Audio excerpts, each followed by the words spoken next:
Well, hello everyone, this is Jeff Clark with another unboxing video.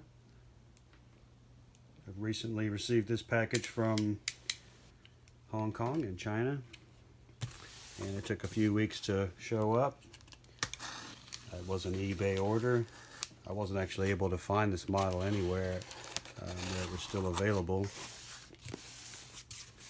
So I had to take the eBay route, but it is brand new and the price wasn't actually that bad, so the shipping wasn't the best, but I can't see that it would be anything less for coming such a long way.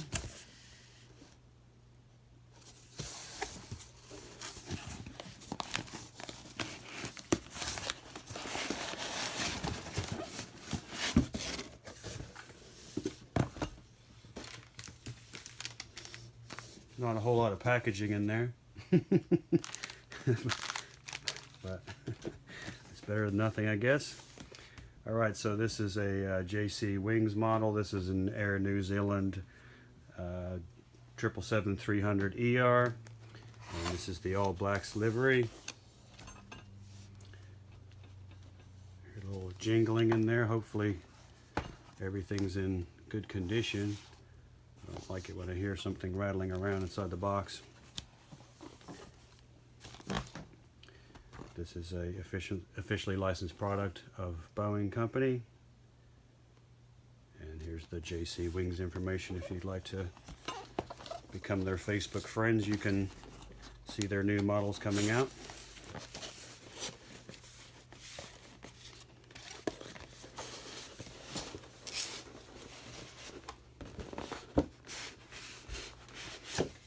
Sleeve's pretty tight there.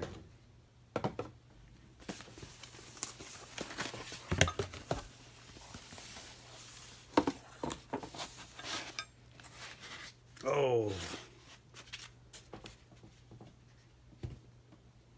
I guess we've discovered what was making the noise. Vertical stabilizer has come off.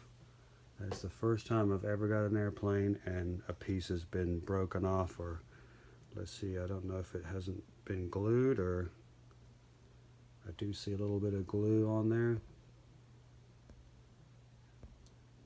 So little disappointment there, but we'll have to get this out and see if we can get this glued back on and make it look good. Kind of a bummer.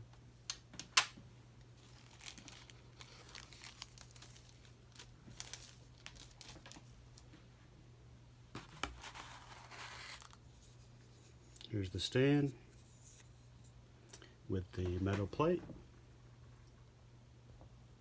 which looks real nice. I'm glad the glue is stuck there so I can't ruin it myself by cleaning it. Oh, we've got another piece broken off too. Oh, multiple pieces here. This is the flaps down version, and we've got the flaps in the box here. So it goes from bad to worse here. More stuff to fix.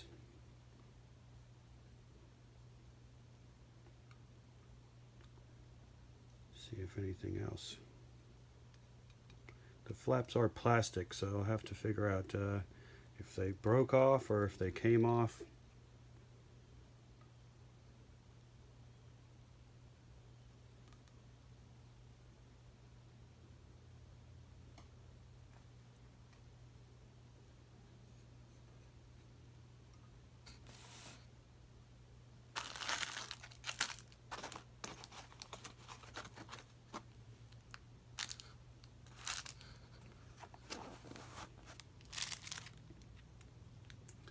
Yeah, it looks like the flaps are just plastic and have some little holes there that just go onto the pins, so as long as the pins are still intact, there shouldn't be any problem reattaching those. No actual damage to the flap that I can see.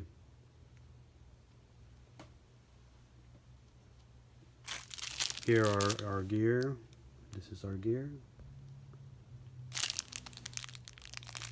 And we'll get those out of the package. And then the gear covers, or the covers if you want to do the in-flight configuration. Just has some little pieces that go into the holes instead of the gear, and then they also include a couple tools to get the pieces out if you want to change from one to the other.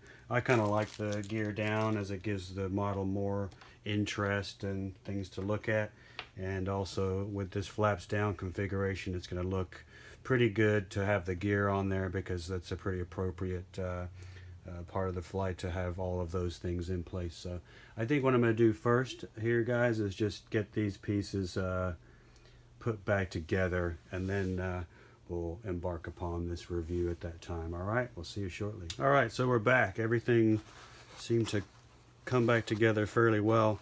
The vertical stabilizer, I just put it back in there. I didn't glue it or anything like that. I just press fit it back into place, and that seemed to take care of it. The flaps do kind of come off, so they're easy to put back on. I did not glue these because it tends to happen when you glue something later on, it breaks, and then you don't have any recourse to go back to anything to correct it. So I just kind of left them in place as they are. Just some little pins on there to hold them in. So let's have a good look here.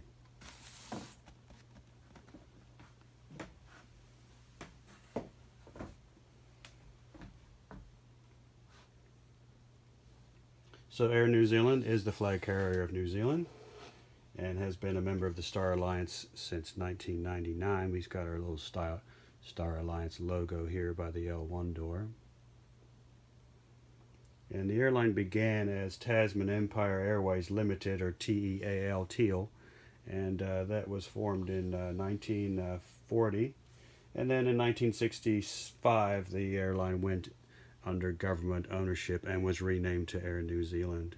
Essentially, the Air New Zealand was operating only the international routes from New Zealand to Australia, and then after it was renamed to Air New Zealand, then it just simply served those new international routes, and then in 1978 was merged with the domestic carrier New Zealand National Airways Corporation, and then they both came under the same name of Air New Zealand. So it was essentially the merging of the international carrier and the domestic carrier to form one airline.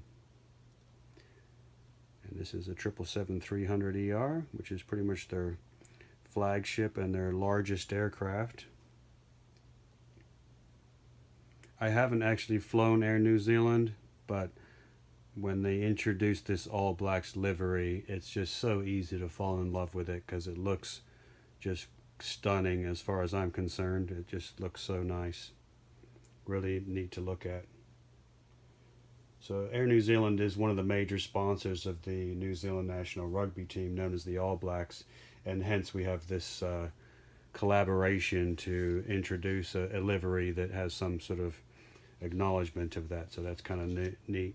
They have a few aircraft that are painted in this all black livery, a few of their different size aircraft, and I think they'll probably have one in the Dreamliner as well, which they've just been taking delivery of their first few of those.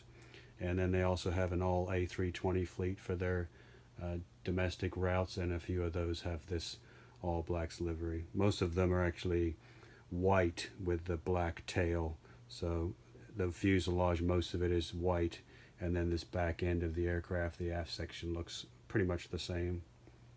So pretty neat looking. So this on the tail we have this Maori koru, which is a supposed to represent a stylized fern unfolding, and this koru was actually placed on the front of Maori canoes as they traveled the Pacific Ocean, going from island to island. And the koru symbolizes life, growth, and renewal. So kind of neat to have that on the livery. And in conjunction with the New Zealand Tourist Board, and then also a group called Design Works who developed this livery in 2013, they've integrated the actual fern frond into the livery, which I think is a nice touch as well. And this particular aircraft, ZK-OKQ registration, has been painted in the all blacks livery in a couple of different forms of the livery.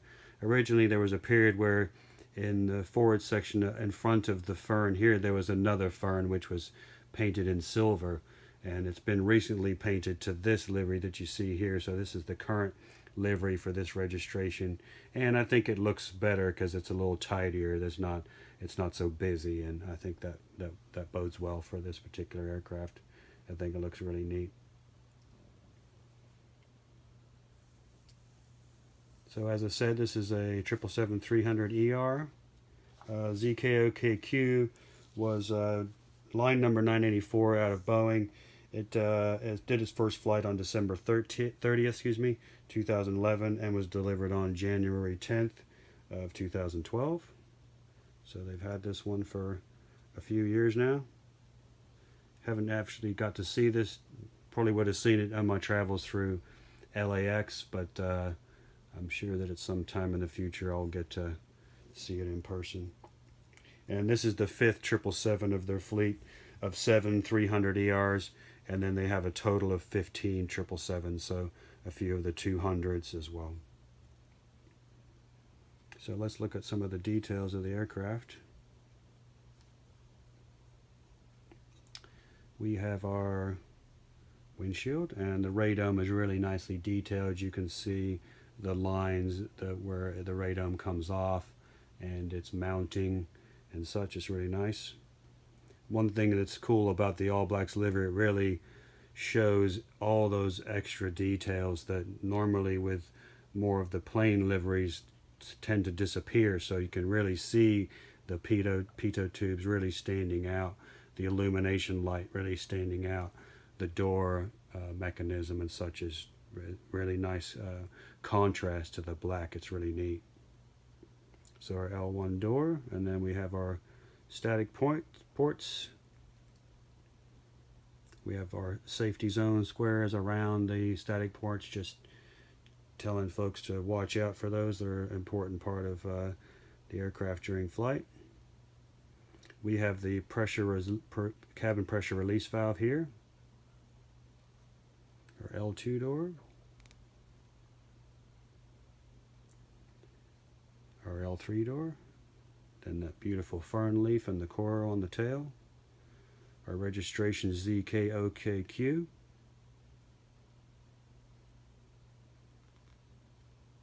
And this is a JC Wings model, so they're very comparable to the Gemini jets, and in my opinion have a few advanced features that I think gives them a little bit of a leg up over Gemini, including the stand. We have our horizontal stabilizer as well as its track display here, as in the horizontal stabilizer moves in this sort of fashion. As the aircraft burns fuel during flight, it allows the aircraft to change its attitude or its pitch so that it can maintain level flight. As the center of gravity of the aircraft moves, you need to adjust the horizontal stabilizer to account for that. And we have the tail illumination lights here. And then the tail itself has a couple of antennas. These are antennas up here. I think these are the UHF antennas. This is aluminum leading edge for the vertical stabilizer. And we have the rudder nicely 3D, so there's a little groove there to show you where the rudder begins and ends. And then you can also see the rudder trim tab there too. This allows for small corrections during flight so that the pilot doesn't have to constantly depress the rudder pedal in a certain direction. If there's a crosswind, they can adjust for that movement. We have the auxiliary power unit, and then there's also a strobe light there as well. The auxiliary power unit supplies the air conditioning system when the aircraft's on the ground and the main engines aren't in use. These are the doors for the access to the auxiliary power unit. And then there's also an exhaust entry here. It's actually on this side. You can see the intake for the, or it's not the exhaust, but the intake for the auxiliary power unit. The exhaust for the auxiliary power unit is this hole here. It's a side port on the 777, as opposed to rounded tail port on, for instance, the 747 and the 787. Man, that all black livery just looks so cool. And they've kind of dressed it up by making the Antennas and such are still painted white. So we've got various antennas on the aircraft, transponders, also locators for the emergency locator beacon. These are VHF antennas, which are used for communication. This is our SATCOM antenna, which would provide Wi-Fi during flight. They don't have the ADS or ADF, auto direction finder antennas. There should be two of them here. They would be located somewhere in the mid-fuselage. There's another VHF antenna here. There's a little bit of fingerprinting there. It's just like a black car. It's hard to keep clean, so it might need to go through and have a little polish later. We have our anti-collision beacon here in red. And then these other antennas are distance measuring equipment, traffic control avoidance system antennas, and air traffic control antennas. So let's look at the underside. And actually the flap just fell off. I think it was because I was touching it with my thumb, so I'll have to track that down and put it back on, but it seems to be pretty easy. Underneath we have more additional locators or transmitters, beacons or antennas. This is probably another distance measuring equipment antenna. Not particularly sure what these are. These are air conditioning exhausts here. There's also lines inside the main gear doors here where the gear is stored during flight that lead to these exhaust ports here.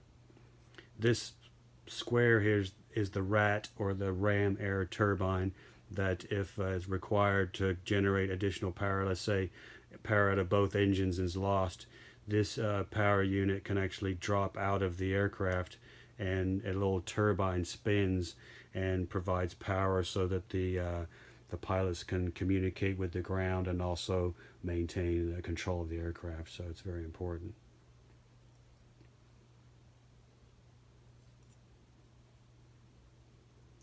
The VHF antenna down here has a nice little red spiral on there. Not sure if you can see that. I think it's really neat that they're able to get that level of detail. This is the antenna for the emergency locator. Then we have another auxiliary power unit here, or not, excuse me, auxiliary power unit, but the exhaust port for the cabin pressure release valve, the PRV. This here is a skid plate that's on the 777-300ER only. Essentially, this comes down during takeoff and landing to protect the fuselage from a tail strike, as in the tail striking the ground. If the pitch of the aircraft is too high for its rate of speed and it's not taking off yet, it will drag the tail, so this is there to protect that. The scraping of the tail is really highly damaging to a fuselage and has resulted in a few total aircraft losses with much loss of life due to previous strikes and improper repairs and such.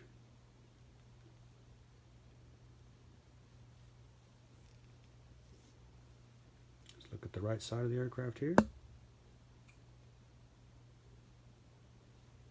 Again, we have our Star Alliance logo there, just in front of the door. And our pitot tubes again. Cockpit windows look really nice. I'm assuming that we can't see the windshield wipers because they would be black and thus they've disappeared into the livery there. We have the LD3 cargo loading door and its mechanism. This is where units are placed inside the hold of the aircraft. The units contain packages and baggage and things of that nature, certain freight. We have more static ports. Obviously, a system has aircraft has many redundant systems, so these are used to provide backups and then secondary backups to those. So there's quite a lot of redundancy in a modern airliner. This is the engine nacelle inspection light, this little dot.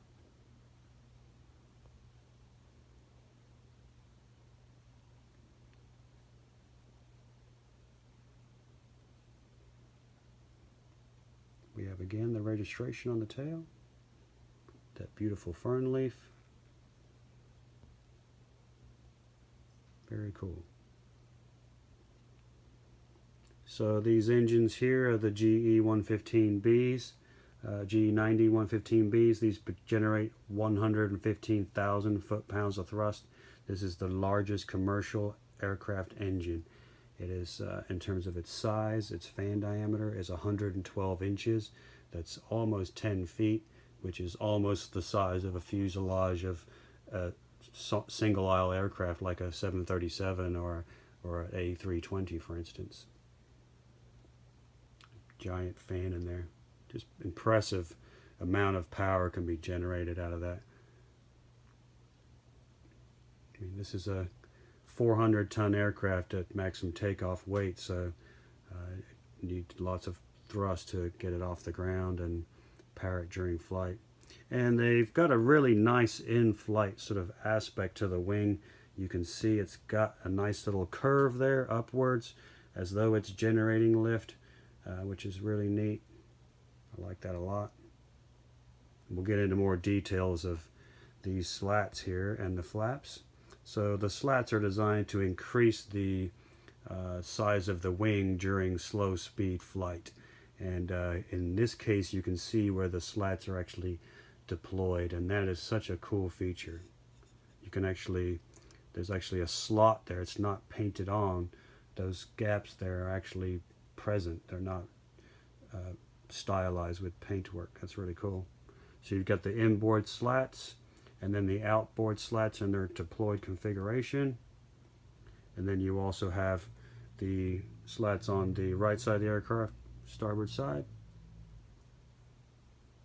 And then we see the outboard flaps in their deployed position. And then the inboard flaps.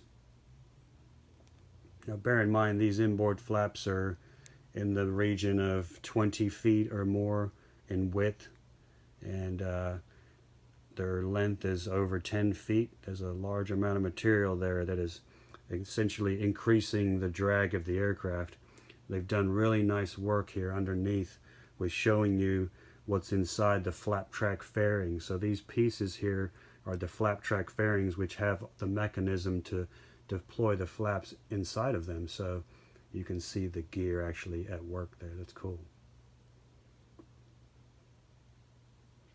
This is our fuel dump valve here. And then the tip of the wing, we have our green light. This is a navigation light which tells other aircraft which direction the aircraft is moving. So if you see the green light on the left-hand side of the aircraft, you know it's approaching you.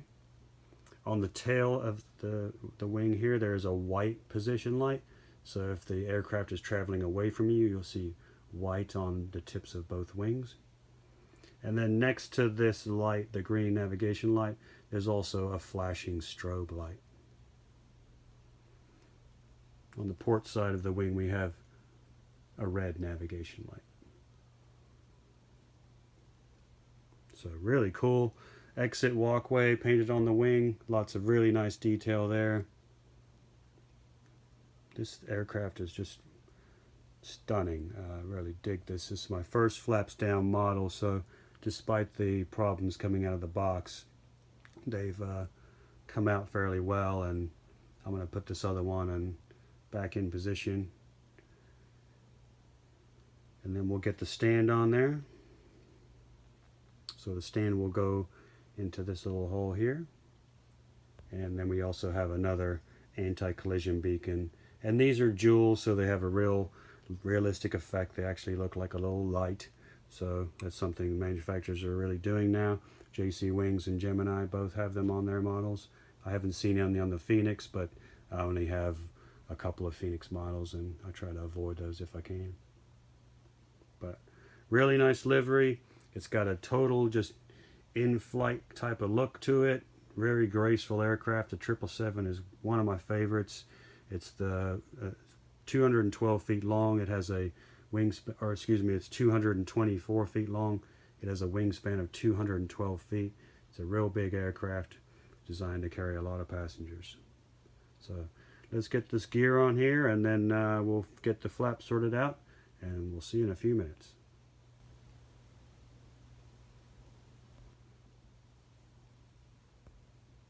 So we got that flap back on there. That's such a really cool look. I think I'm gonna, if I have the option, I'm gonna get the flaps down models from now on, because that is really just a cool look. I mean, this is an impressive machine.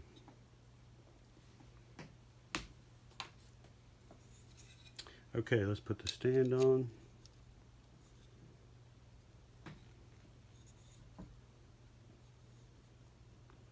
Got a little bit of wiggle there.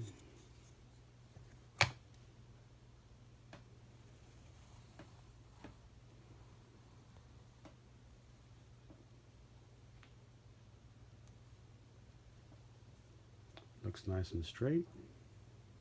Looks great on the stand. That is really cool. I think this is quickly going to become one of my favorite models, to be honest with you. Let's put this gear on.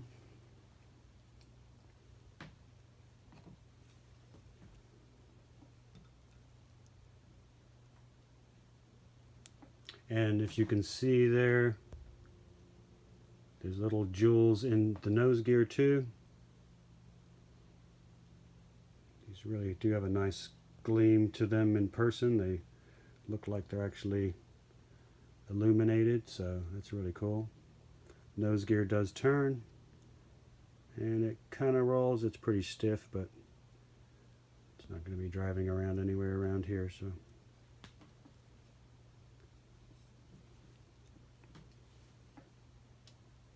Put the main landing gear on. Just magnetic.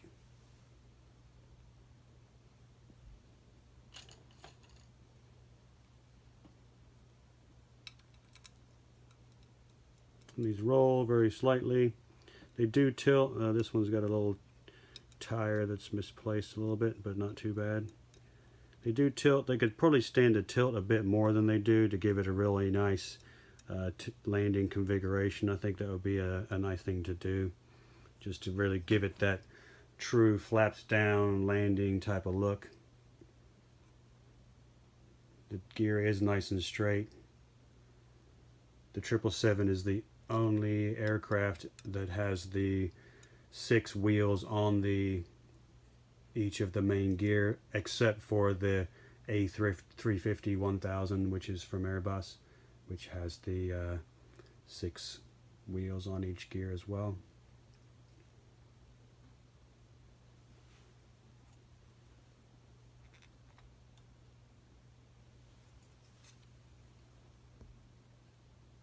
She sits nice and straight and even. See if I can see if these gears do spin.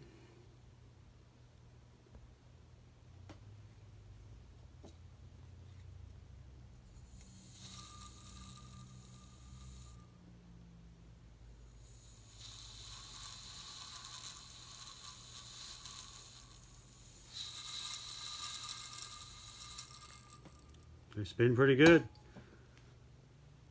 Shame I can't make it do that all the time. Really cool. So this is impressive impressive aircraft livery. The all blacks livery looks great. If you have any of these flaps down models, I'd really like to see your videos, because that's really cool. It just gives it a whole different feel with it. It just seems like it's in the sky, you know. So that's really nice. I like the detail of the GE GE90-115Bs. They're impressive.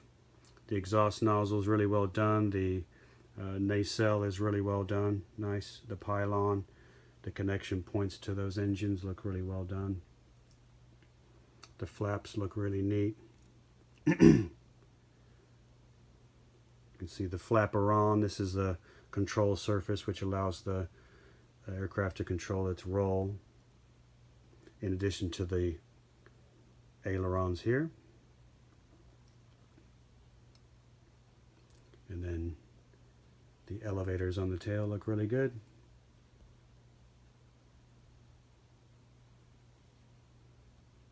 Now, one thing I did observe was that there was a little bit of a scratch on the tail, which you can see here right where the horizontal stabilizer meets the fuselage. And then also the fact that the vertical stabilizer was floating around in the box has resulted in there being a loss of paint on its trailing edge. So I don't think it's really that noticeable, but definitely you could see that there was a need for better packaging in this model. It's come a long way, almost 11,000 miles, and it didn't seem right to just have one little piece of bubble pack in there, but lesson learned on that case, I guess. But overall it all worked out. The flaps went back into position perfectly, and I'm real happy with this model. It looks really great. Back here we have our other LD3 loading door, and then our bulk bin, which just disappears right into that fern leaf. That's really cool. ZK-OKQ. And then we have the partial registration too on the nose gear door. And then down here you have the descriptor of the aircraft, this little square that's in front. I'm not sure if that's an escape hatch. There should also be something mentioning what aircraft type this is, as in 777-300ER, so that the ground crew knows where to stop the aircraft as it's pulling into the gate.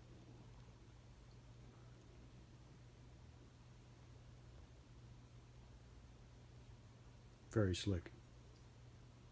So this aircraft has a quite interesting seating configuration. So we have no first class section.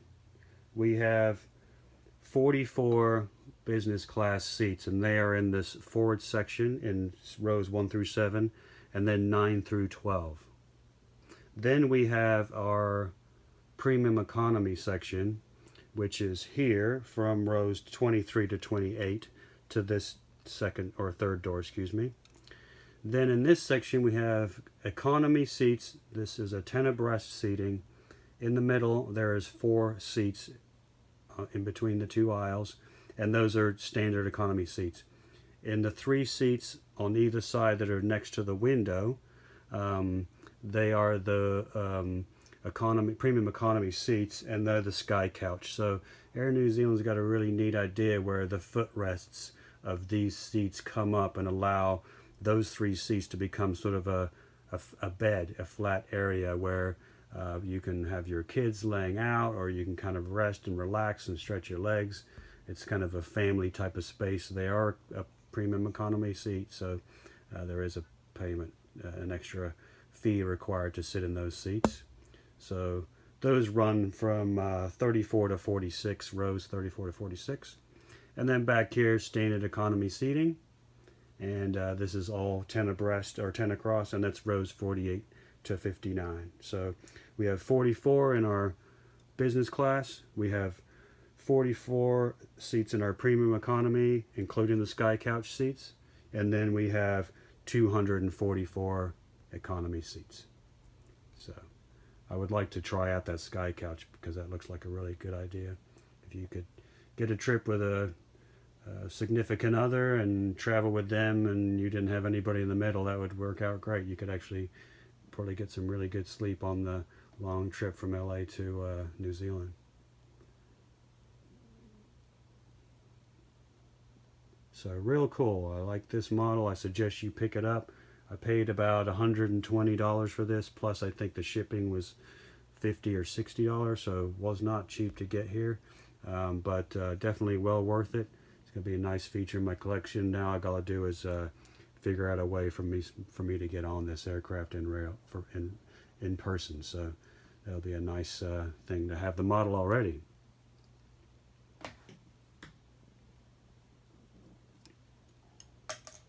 There goes that darn flap again.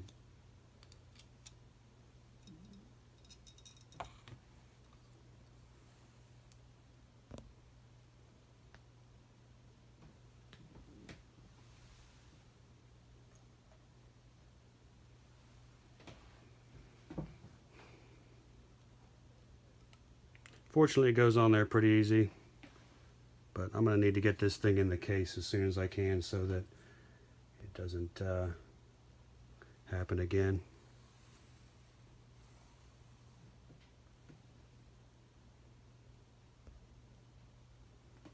Extremely nice. Love that all blacks livery. That is just sweet. Anyway, thanks for watching.